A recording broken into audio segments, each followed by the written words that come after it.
he was not a rapper then. Right. He was your man, like on the side, like in the side, just he was not a rapper at all. Right. So when Ballin' took place, and I'm looking and I'm going, oh, he having a moment. That's the Lloyd Banks. It's Lloyd Banks. 50 Cent has officially turned his attention to Jim Jones, and the way this situation is unfolding, it feels less like a simple rap discussion and more like a slow-building heavyweight showdown. It all began when Jim appeared on Fat Joe and Jadakiss's podcast, and instead of showing respect to one of hip-hop's greatest legends... Yeah, I just seen the Breakfast Club. Jimmy popping all that bull. I be seeing Jimmy talking about, we Gucci boo boo. He in the Gucci store. Talking about, we Gucci boo boo. The Black King niggas was going fuck you up. Jimmy, they was like, Marita Monero. He chose to fire direct lyrical shots at Nas. Jim didn't just make a bold comment. He openly claimed that he's a better rapper than Nas and has contributed more to hip-hop culture than Nas ever has. That's not a small statement. It's a massive claim that immediately got everyone's attention. He wanted that. He was watching them be that, like Mace be that and Cam be that, and looked at, and it was finally, he had one. Mm-hmm. And I just looked, and I knew, I just took the shot, Murder, to see, because I wasn't sure he was going to go for it. Mm-hmm. But I was like, we like Jimmy better than you anyway, Cam. You got to watch and see how he responds. And then, when you see, he like, oh, he really like that. Give me this. Give me Jimmy. Yeah, tell him we want him. We want you at the show, Jimmy.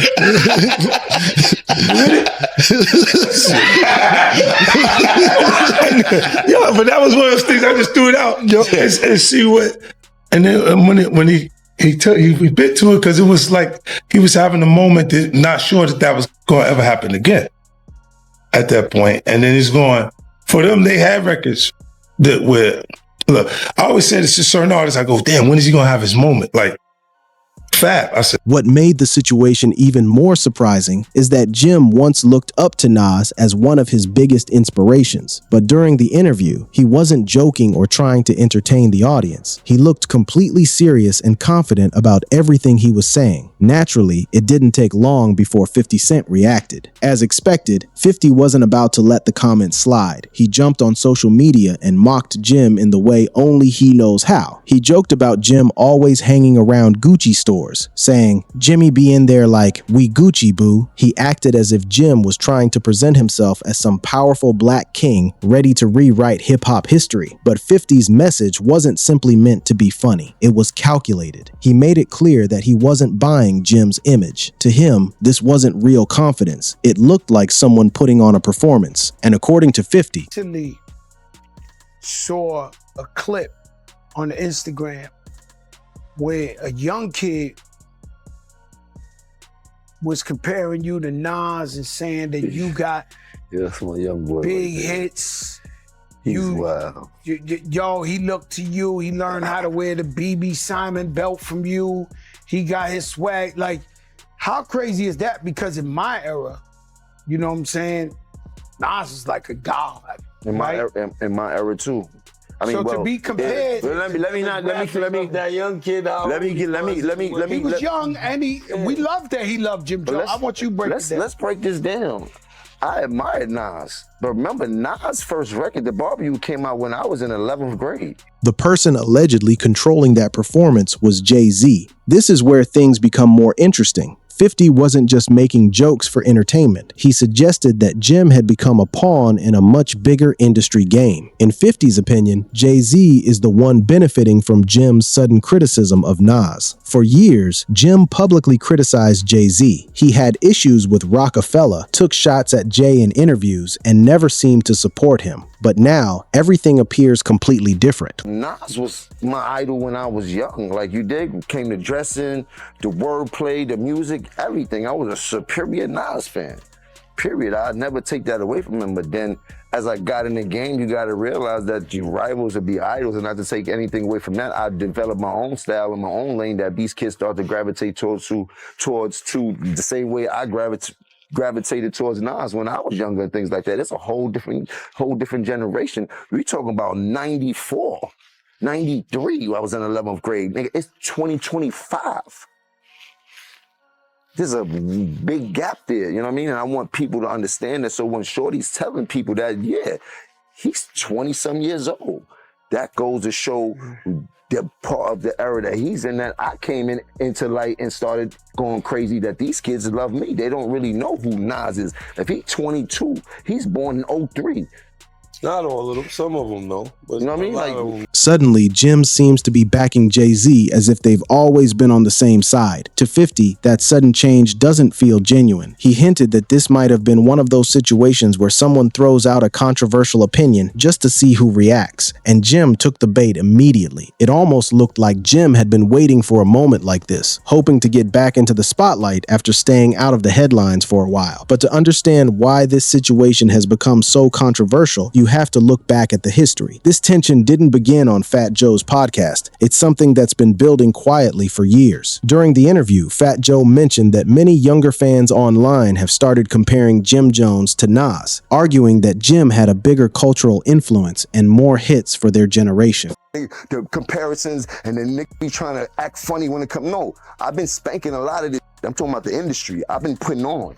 So let's not get into that where we get into numbers and I got to show you the statistics of what I've done. You heard to what other people was done. You heard them. You want to go to the Billboard entries, pull up Nas Billboard entries, then pull up my Billboard entries. Listen, we can't compare the two. What I'm trying to tell you is I want to go there. I want to go down the line now because now we going down the line.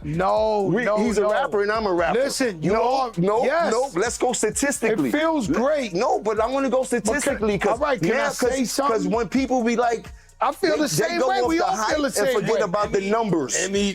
My numbers back up. Let me step up to the forefront. That was the perfect opportunity for Jim to stay humble. He could have shown respect to a hip-hop legend or politely corrected the younger fans. Instead, he leaned into the conversation. Jim laughed and said, "These young kids don't even know Nas." Then he doubled down by claiming that his own influence on today's generation is much bigger. Fat Joe tried to keep the discussion balanced, while Jadakiss sat there with a look that said everything without speaking. It was the kind of expression that suggested he couldn't believe what he was hearing, but didn't want to create unnecessary drama. Jim continued praising his own impact, saying today's generation learned fashion from him. The BB Simon belts, the Harlem style, and the entire Dipset movement that helped shape the culture. Hey, bro, you been at this thing, but lyrically, I'm gonna keep it a stack with you.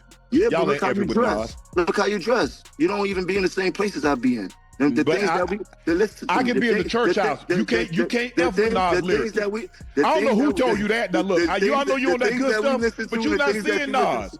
You're not seeing Nas, bro. Let's be real. You got a bunch of 40 and 50-year-olds in their panties because I said I'm better than Nas. It don't matter. Look at you. Look at you. Nobody from Dipset gonna take you over. Jim went on to say that today's younger generation connects with him the same way his own generation once connected with Nas. He tried to present it as a natural passing of the torch. According to Jim, Nas was the icon of his era, while he has become the role model for the new generation. Honestly, if he had stopped there, most people probably would have viewed it as simple generational pride. But he didn't stop. He pushed the argument even further. He started bringing up Billboard chart entries, Spotify streaming numbers, viral records, and top-selling albums, making it seem like he's now more relevant than Nas. Coming up and things like that. I heard you say that. Since the barbecue and things like that, like he really put the whole dope boy rap, crack hustler, get fresh rap into perspective before anybody else. Before I heard Jay do it, before I heard anybody else, like he changed the cadence of rap into a whole different steam. Like he's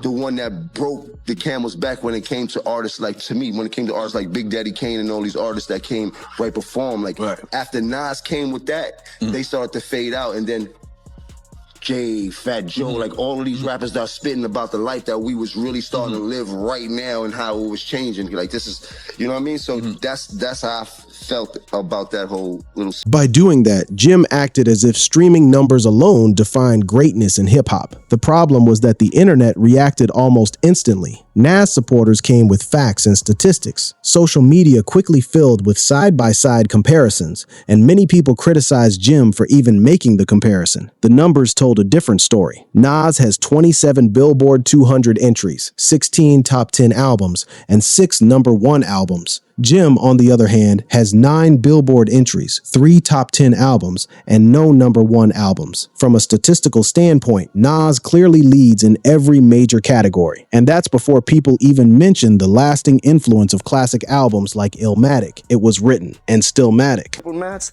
no nobody else. Me, Jim Jones, check my track record, then check everybody else's track record. Then go to the billboards and check all my entries, then check all them entries and like that. If you want to go to the billboard entries, pull up Nas billboard entries, then pull up my billboard entries. Can we address one thing though? Go ahead. Jim Jones has 9 entries in the Billboard 200 with 3 top 10 albums and no #1s, while Nas has 27 entries, 16 top 10 albums, and 6 that have reached #1 on the Billboard 200. Right now, 2025, I'm in the game still rapping at a high capacity. If Nas wants to smoke, come in the booth. I will rap You don't want circles no around. smoke. Jim Jones is rapping at a high capacity right now in 2025. I'm on record as saying I think some of the best music that's been coming out of New York in recent years has been from Jim Jones. I haven't seen Nas in that mode. Nas still makes great music at a high level. I just haven't seen Nas in that, let's get active, getting at each other mode. Instead of strengthening Jim's argument, those comments ended up working against him. His attempt to compare himself with one of hip-hop's most respected artists only reminded people of the huge gap between their careers. And this wasn't even the first chapter of their history. The tension between Jim Jones and Nas goes back to the early 2000s. At that time, Nas publicly criticized Dipset, taking shots at Cam'ron's Come Home With Me album and dismissing it. Cam'ron fired back using the beat from Nas's Hate Me Now, and before long, the rivalry exploded into a full-scale feud. It became Harlem versus Queens, with both sides exchanging diss records, interviews, and subliminal messages. Throughout that entire period, Jim remained loyal to Dipset, repeatedly criticizing Nas during interviews and helping keep the rivalry alive. Jones went on Fat Joe and Jadakiss's. Oh, look, a topic in a topic. Yeah. He went on Fat Joe and Jadakiss's podcast and had a lot to say about some dude on the internet that said Jim Jones is better than Nas and has more Billboard hits than Nas. It was a young kid. I believe he was like 23 or something, 22, 23. And he was saying that for his generation, his era, they don't look at Nas. And a lot of people took offense to that. I personally did not take offense just because of the kid's age, of the generation. It's like a sports conversation. Like the numbers are the numbers. But in New York City with rappers, we don't necessarily go by that. Yes, Travis Scott is the bigger act, more hits, more numbers, more. But to the rappers, don't nobody give a about what Travis Scott is talking. Jim stayed firmly by Cam'ron's side, almost like a soldier standing behind his team. But as the years passed, things slowly began to change. As Dipset's momentum started fading, Jim gradually moved away from that old conflict and appeared to grow closer to Jay-Z. That's where the story becomes even more complicated. Jim didn't only have issues with Nas, he also spent years feuding with Jay-Z. Jay publicly mocked Jim on several occasions, and the two traded comments through interviews and the media. Their relationship reached its lowest point when Jay refused to make Cam'ron the vice president of Rockefeller Records. That Jim Jones, man. Hip hop, of course, is a competitive sport. But on the other end of it, it's like certain people shouldn't be able to say your names until they done something in the genre of music. I've done too much in this music to even have to answer that question. Like Jim Jones, who is Jim Jones? Like, he's not on anyone's top 10 list. He's not like no one's top 10 list, maybe not even his family. Oh my God. I was saying last night, it's like the 8th guy on the bench just screaming at Jordan, like, you a bum. Like, you want to be like the 9th guy on the bench. I'm not even worried about you. That decision created a major split between Harlem and Rockefeller. Jim immediately stood behind Cam'ron, attacking Jay-Z from every angle. He called Jay soft, questioned his street credibility, and accused him of shutting Harlem out of the rock movement. The conflict wasn't limited to interviews. In 2008, Jim got into a physical altercation with one of Jay-Z's close associates at a Louis Vuitton store in Manhattan. The incident eventually led to Jim pleading guilty to misdemeanor assault the following year. That moment showed people the feud wasn't simply rap entertainment. It had become personal. Fast forward to today, and the same person who once openly challenged Jay-Z is now appearing on podcasts, minimizing Nas's legacy while praising his own accomplishments and seemingly aligning himself with Jay's side. That's exactly why 50 Cent believes Jim is acting like a puppet. Looking at the timeline, it's easy to understand why some people find the sudden shift suspicious. To many, it appears Jim is trying to rewrite his place in hip-hop history. Still here. From whatever you painted the picture to me to being a hype man, or he wasn't the best rapper, or he just started to get whatever you want to narrative you want to paint. You still got to listen to me talking to you right now in 2025. What I did for Nas probably never been done for him in his life. He's never been that viral at all, ever.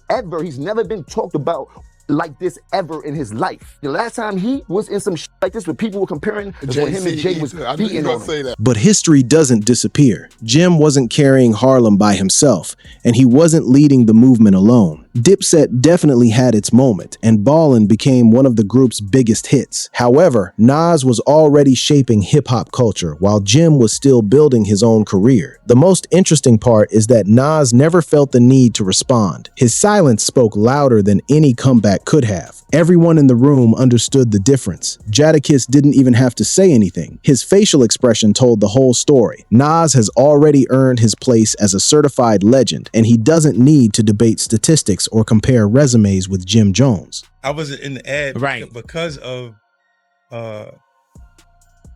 look, Jay-Z and them was putting it together. Mm-hmm. So I think they still harbor some energy towards me. You think you were purposely left out of the ad? No. I don't think. I think that they were saying the NFL had some issues with me that I don't know what those issues are. Like what is the issue? You see what I'm saying? Like, and I with M, because like with Nori he had communication. He said, yeah, that's why I talked to the big homie. He said, so Jay, he was telling me, the white boy wouldn't do the truth without 50.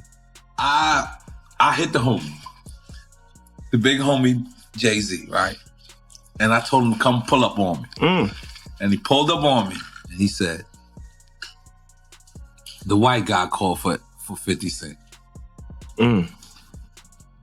So I said, who's the white guy? I'm digging this Jimmy Iovine. And he said, no, Eminem called directly for 50. And he said, that's his guy. He said, I can't do it if I can't bring 50 up. But that's his guy. Right? And I'm like, that's when I start saying crazy stuff, because I look and I go, oh, that's your big homie, right? And so he imaged himself after a gay painter. The big homie want to look like a gay painter. What are we talking about here? We're talking about Basquiat. He wants to look like a gay painter. Oh my God, I think I know where we're going with so this. Now look, what I'm saying to you is, look, when you start looking at, that's not mine, that's theirs, they Harper, right? But when you look at, M is looking at the entire legacy. That's like Michael Jordan debating the ninth player sitting at the end of the bench. Even several media personalities have said it plainly. Jim Jones isn't on most people's top 10 rapper lists, and when it comes to lyrical ability, his name rarely enters the conversation. So when he starts taking shots at Nas, it doesn't come across as healthy competition. Instead, it feels more like someone trying to grab attention from the sidelines. That's exactly why 50 Cent's involvement stands out. He's not simply creating drama for entertainment. He's pointing to what he believes is a much bigger industry strategy. According to 50, Jay-Z could be quietly working behind the scenes, using Jim as the public voice to take subtle shots at Nas's legacy without having to get involved directly. It's a classic example of power politics. Jim gets the headlines, Jay benefits from a shift in the conversation, and Nas becomes the center of debate without saying a single word. Meanwhile, 50 continues to stir the conversation, making sure everyone is paying attention. Yeah. Were you smoking when you said you better than Nas? I might have been a little bit. Well, as far as let's get this right. I'm way more influential than Nas, and I don't care what nobody say. I know I made a little boo-boo when we talk about the sales and all this type of shit. I don't feel like getting into that rhetoric about where I started and where he started. Well, you said that bullshit. But listen, Nas was nice when I was in high school. Jim, however, wasn't backing down. He doubled down on his comments and even challenged Nas by saying, if Nas wants smoke, step in the booth. He presented himself as one of New York's most active rappers in 2025. Arguing that he's putting out more music and performing at a higher level than Nas right now. Some fans and commentators praised Jim's recent output, But when you look at the bigger picture, Nas has continued releasing critically acclaimed projects like King's Disease and Magic, while building a successful partnership with Hit Boy that many fans describe as a second prime in his career. Because of that, Jim's comments may sound confident, but to many people, it feels like he's taking swings at someone who isn't even focused on him. The irony makes the story even more interesting. After years of feuding with Jay-Z, criticizing him publicly and standing against him, Jim eventually found himself moving closer to the very person he once opposed. The man he once challenged eventually became someone he appeared willing to align with as his career searched for new momentum. That's one reason why many people question Jim's consistency. His loyalty has often been criticized, and some fans believe his changing positions look more strategic than genuine. From 50 Cent's perspective, loyalty means everything. That's why he has never fully respected Jim. In his view, Jim's actions throughout his career speak louder than any lyrics he has ever delivered. Jim, of course, tells a different story. During interviews, he confidently says, "No matter what people called me, the hype man, the late bloomer, or anything else, I'm still here in 2025, and people are still listening to what I have to say." What I did for Nas has probably never happened before. He's never been this viral. To be fair, Jim's comments about Nas did create a huge online discussion, but most people would agree that the attention wasn't created by music. It was fueled by controversy. The last time Nas became part of this level of public drama was during the height of the G-Unit and Dipset rivalry back in 2007. That period also revealed another side of Jim Jones. In one surprising moment, Jim appeared at a G-Unit event after receiving an invitation from 50 Cent. Many people believed a major business deal or alliance was about to happen. Instead, 50 used the moment differently. Rather than signing Jim or announcing a partnership, he brought him on stage to send a message to Cameron and the rest of the industry. In 50's eyes, Jim was willing to do almost anything for attention. There were no contracts, no business moves, and no major announcement, just a carefully planned moment that many viewed as a strategic play. From that point on, 50 reportedly saw Jim as someone without a clear code of loyalty. Fast forward to today, and the cold rivalry between 50 Cent and Jay-Z continues behind the scenes. So when Jim appeared to move closer to Jay, 50 viewed it as crossing over to the opposite side. Once Jim's Rock Nation connection became official, many people felt the atmosphere had changed. The new alliance was impossible to ignore. 50 later explained that when Jay-Z and the NFL were organizing the Super Bowl halftime show, his name was initially left out of the promotional material. According to 50, he believed there was still unresolved tension between himself and Jay. He also shared that Eminem personally insisted he be included in the performance, making it clear that he wouldn't perform unless 50 was part of the show. Throughout his career, Jay has built a reputation for staying in control while allowing others to handle the public conflict. Whether people agree with that view or not,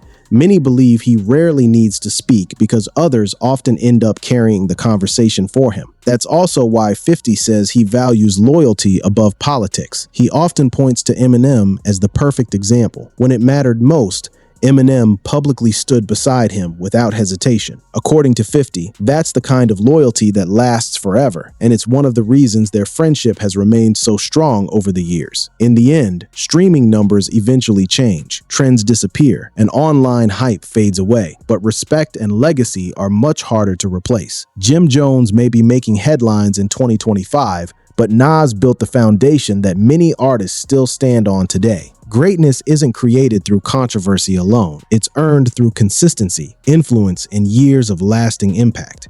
Now it's your turn. Whose side are you on in this debate? Are you with Team 50, Team Nas, or do you believe Jim Jones is making a valid point this time? Share your opinion in the comments below, and don't forget to like the video and subscribe for more updates because this story is far from over.